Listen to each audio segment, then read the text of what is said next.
communities were made difficult and even impossible by an environment that was and still is incredibly hostile. That vast empire of the sands lying between the Atlantic and the Mediterranean, known as the Sahara. There, where despite all this, desert tracks provided precarious links between distant oases and between the two seas, making possible a trading network built up in over 1,000 years by countless caravans. Over those self-same routes, we'll be reliving the journeys of the past. From coastal Sahel, we'll enter the Erg, the desert dunes. Then, after crossing the Tenere, we'll head towards the Great Bend in the Niger, West Africa's biggest river. And once we get over the rocky Bandiagara Mountains and the last Saharan desert, Mauritania's, we'll finally reach the Atlantic Ocean.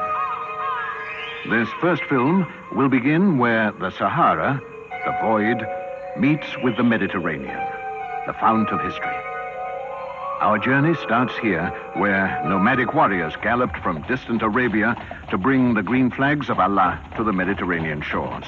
This happened more than 1,000 years ago, in the 9th century A.D.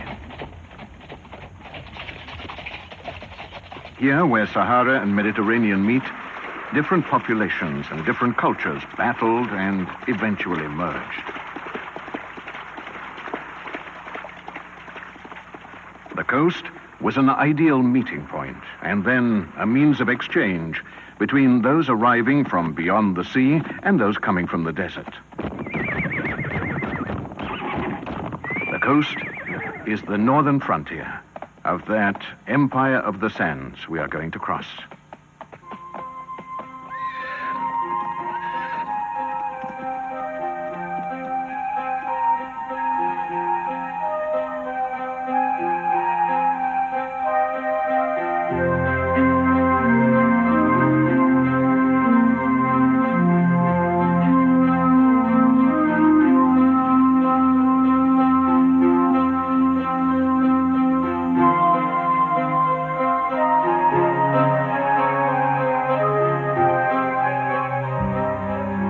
When they reached the lagoons where the Sahara sands are covered by the warm, shallow waters of the African Mediterranean, the Saharan caravaneers allowed their camels, who had carried heavy loads of merchandise from distant oases, to rest and refresh themselves.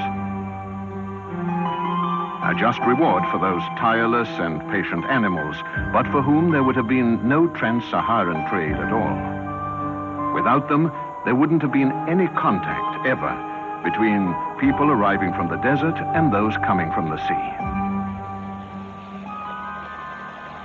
We start our journey divided in two crews, one filming from the ground and the other from the sky, so as to provide an overall view of the areas we're going to cross. In this first film, we'll be describing the people and the natural environment of the long frontier between the Sahara Desert and the Mediterranean, which runs for 1,800 kilometers along the coast of southern Libya, where we were not allowed to film, and of southern Tunisia.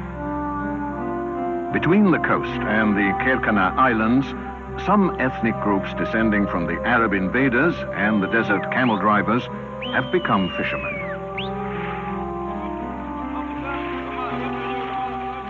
They learned how to sail the open sea from the Mediterranean people with whom they have intermingled for many generations.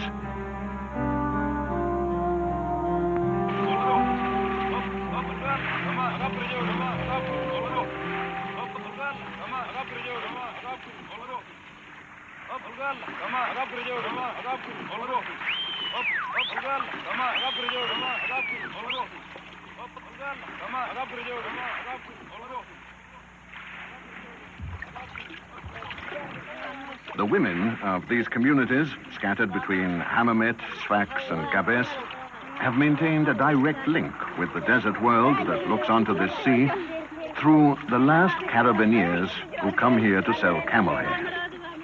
After cutting, the wool is soaked in seawater to clean and strengthen it, making the following processing much easier. The combined activity of the women on the seashore washing camel hair and the men at sea fishing keeps alive an age-old self-sufficient economy. Another economy that survives in the relative isolation of some communities scattered along the borders between the Empire of the Sands and the Mediterranean is that based on sponge fishing and trading. Nowadays, the trade isn't carried out between divers and caravan merchants, but between divers and tourists. But the archaic method of sponge fishing hasn't changed. The sponge is spotted from the boat and harpooned with a 5-pronged fork.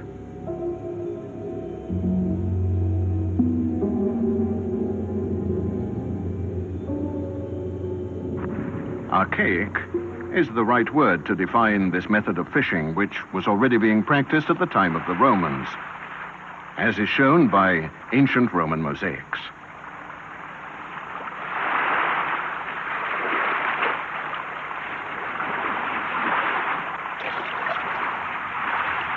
These depictions of scenes of everyday life 2,000 years ago perfectly reflect the activities of today, which we filmed in the very same places.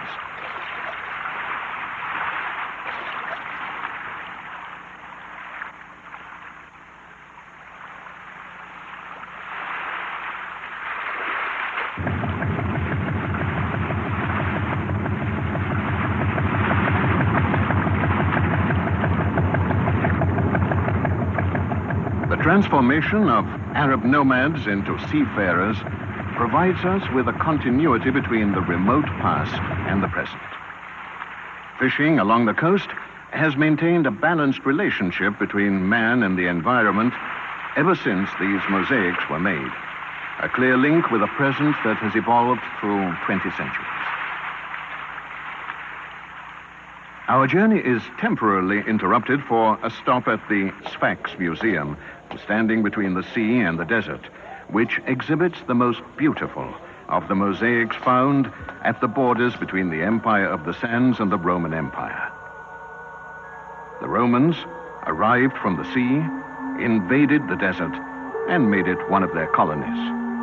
Marine creatures were a favorite motif of the Romans as decorations for the houses and buildings of the cities they created in the desert they had conquered, transforming it into a rich province with fruitful cultivations.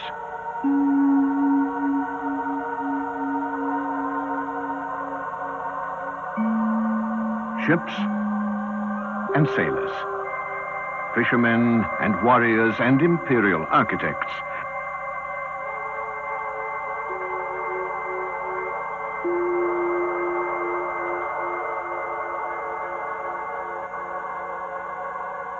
and all the sumptuous procession of power.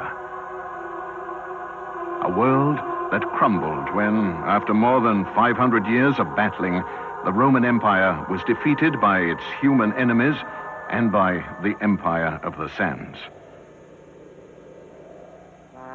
All that was left of that proud African province, a few dilapidated walls scorched by the sun.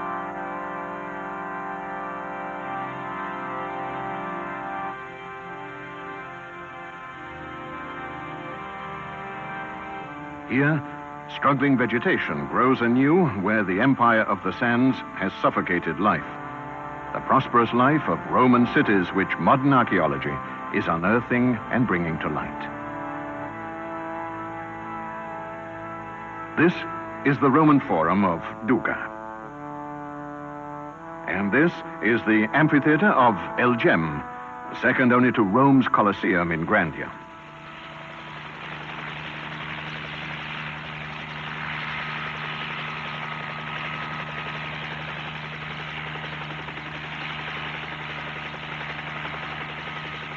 How many thousands of people must have lived in this city and in the nearby areas to fill the steps of this amphitheater?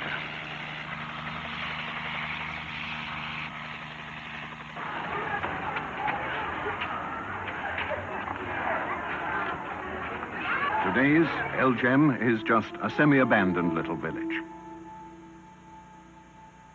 When when, in the 7th century AD, another empire, the one founded by the Arabs, arrived to occupy this land, what was left behind by the Romans was used as a supply of stone, bricks, and marble for new constructions.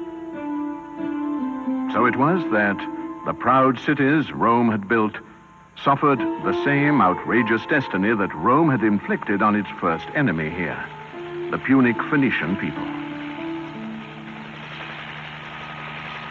It is mainly from the sky that it is possible to have an idea of the vastness of Kerkuane, a Punic Phoenician city. This was the point of arrival for ships from the sea and caravans from the desert. Then came 3 bloody wars against the Romans, defeat, and the total destruction of this and all the other Punic Phoenician cities.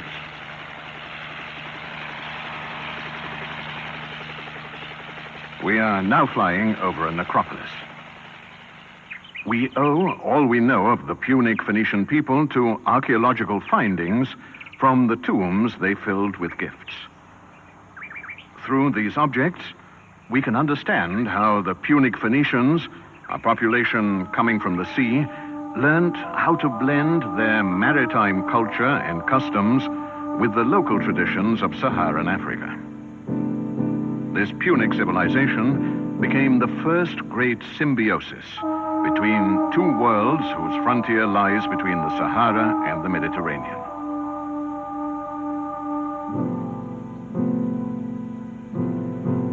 Distant Africa and a closer Mediterranean met here in a unique blend.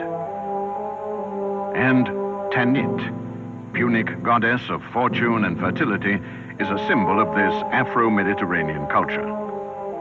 This symbiosis was later taken over by the Arabs.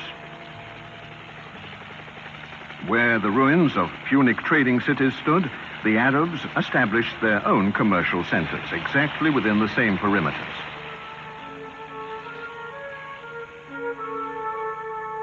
New settlements, but continuing the ancient mercantile tradition, the link between the empire of the sands and the overseas markets.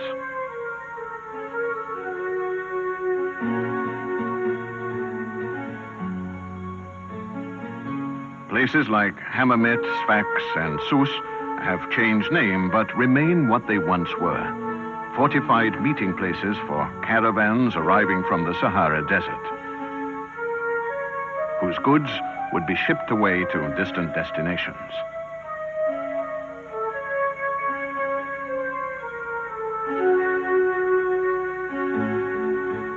Fortified centers, fortified to protect their wealth.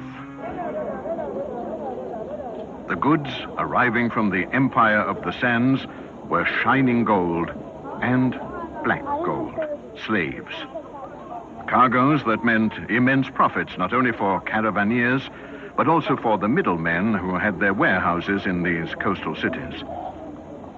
We are now at Hammamet, nowadays only a fishing town, but once a powerful riba, or fortress cum market.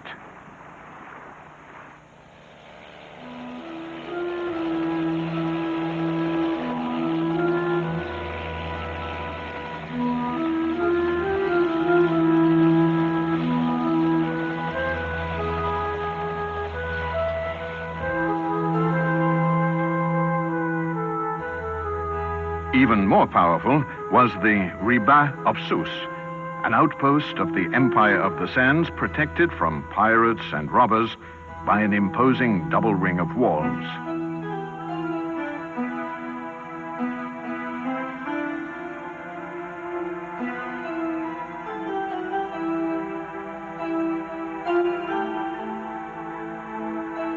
With its largest mosque in the background, we are in the Riba of Monastir.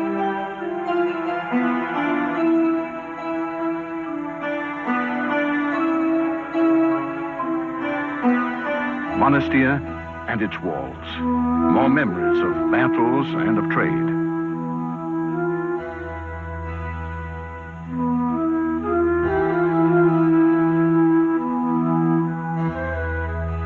The extent of the Monastir merchants' wealth can still be judged from the remaining opulence of the homes they built when the frontiers between the Empire of the Sands and the Mediterranean were completely open, under the protective eye of an increasingly powerful Islam, which from the 10th century on became master of the whole of the southern Mediterranean.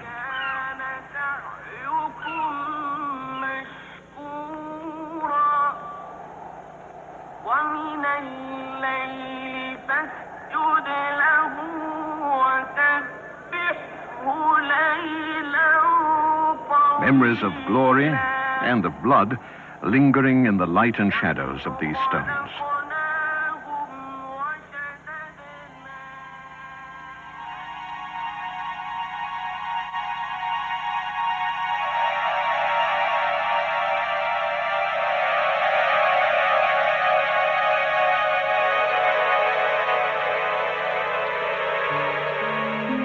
We continue our journey, our flight towards the south, taking pictures in the seductive light that accentuates shapes and colors along the winding border of sea and sand.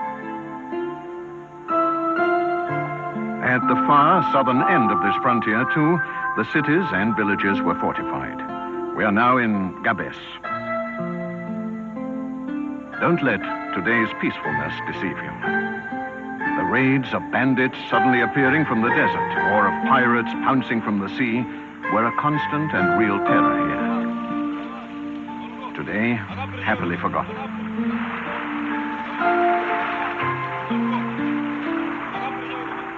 We are on the last leg. We've arrived at the last outpost of the ancient frontier, Jerba. A Saharan fortress on the Mediterranean.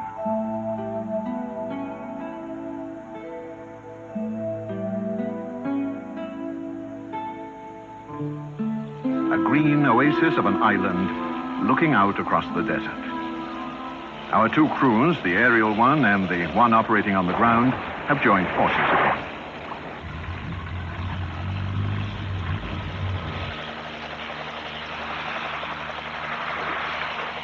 An aerial view of Jerba's little harbor. It used to be of great commercial importance. Now it seems almost totally disused. Its importance was due to the fact that of the many trading centers along the coast, Jerba was the one preferred by the caravan merchants of the Empire of the Sands. This island, so close to the Saharan coast, was considered safer than any other fortress along the coast because it was an island.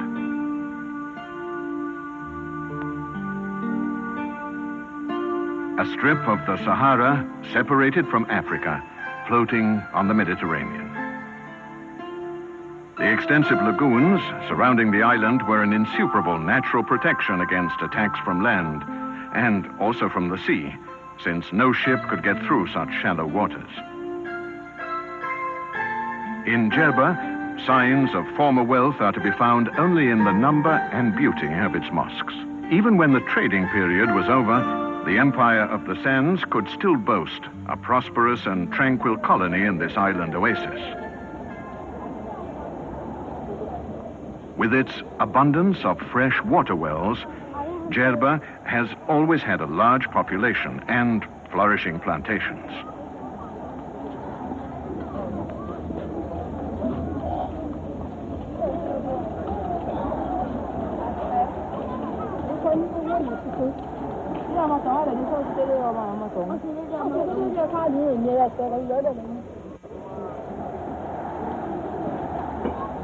When talking about the people of Jerba, we mean not just Arabs, but a mixture of different ethnic groups and different religions which have lived together for generations without any religious or racist fanaticism. This serene atmosphere has permitted two Jewish villages, Hara Shkira and Hara Kabira, to be built in the island, as well as the Arab Humtsuk. The women of the Jewish community do all the work connected with the wool trade.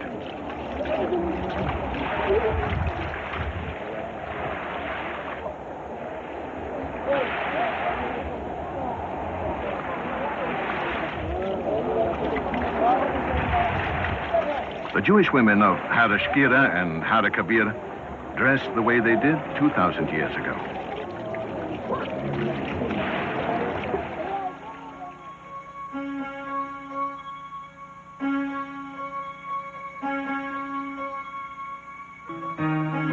Tolerance has always prevented power struggles between the two different communities.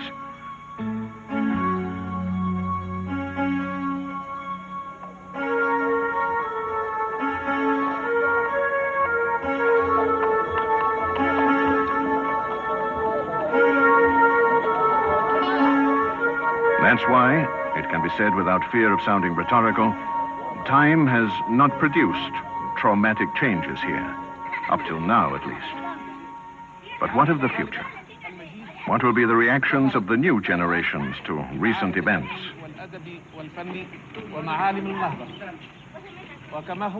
This non-religious schooling, after 1,400 years of dogmatic Quranic teaching, is certainly a sign of progress.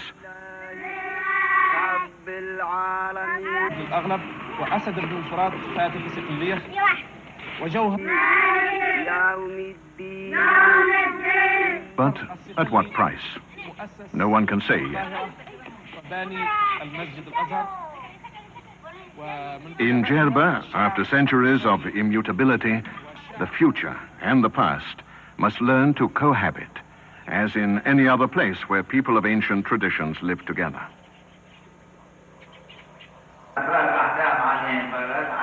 The heritage passed on through generations of Jews in their synagogue, La Griba, which means the wonderful, seems now to be preserved only by the old men. The younger generations have left the villages. Their ancestors landed here when Titus destroyed the Temple of Jerusalem in the 1st century AD, the beginning of the great Jewish diaspora. That all happened some 1,800 years ago. But in the atmosphere of this place, where time stands still, it's as if it were only yesterday.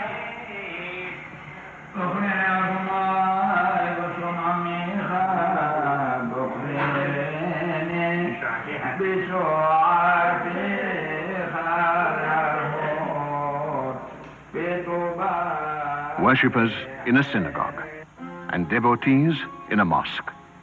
Two faces of the same reality in Djerba. Two aspects of that precious value tolerance which seems lost in other parts of the world. Tolerance not only between two very different ethnic groups and religions, but also towards a third one, which has learned how to live with the other two without losing its identity, remaining true to itself. A full moon over the village of Gelala. This is the home of an ethnic group originating from a cargo of slaves brought to the coast to be sold. They were abandoned there because in the meantime slavery had been declared illegal in Europe.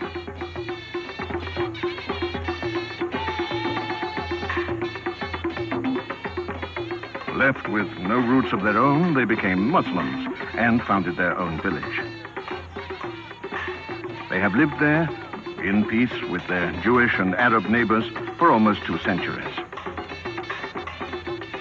This festivity is celebrated by the 3 communities together every year, and it's called the Night of Gold. It's held in mid-January. The Night of Gold is so called to celebrate an event involving the 2 neighboring communities, the Arab one of Humsuk and the black one of Gelala. The event commemorated is the buying of some land in Djerba by the African group, who, after years of hard work on the island, put together all their savings and founded the village of Gelala. Those savings were in the form of gold. The precious metal was transformed into jewelry and necklaces by the people of Gelala, who hadn't forgotten the goldsmith tradition of their fathers. The style is unmistakably South Nigerian.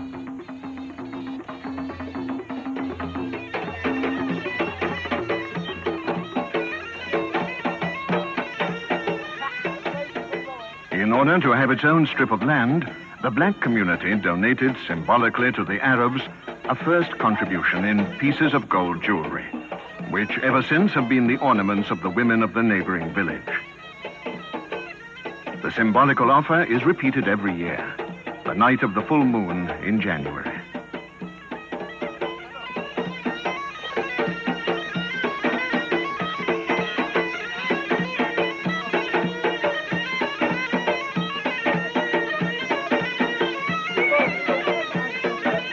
The rhythm of the African dance played by the great-grandchildren of the slaves left here by a trans-Saharan caravan, and the offering of gold. Two unique landmarks on our journey. Tomorrow, we'll start the crossing of the Sahara, the empire of the sands. We'll follow the same tracks established from south to north to carry slaves and gold from trans-Saharan Africa to the coasts of the Mediterranean.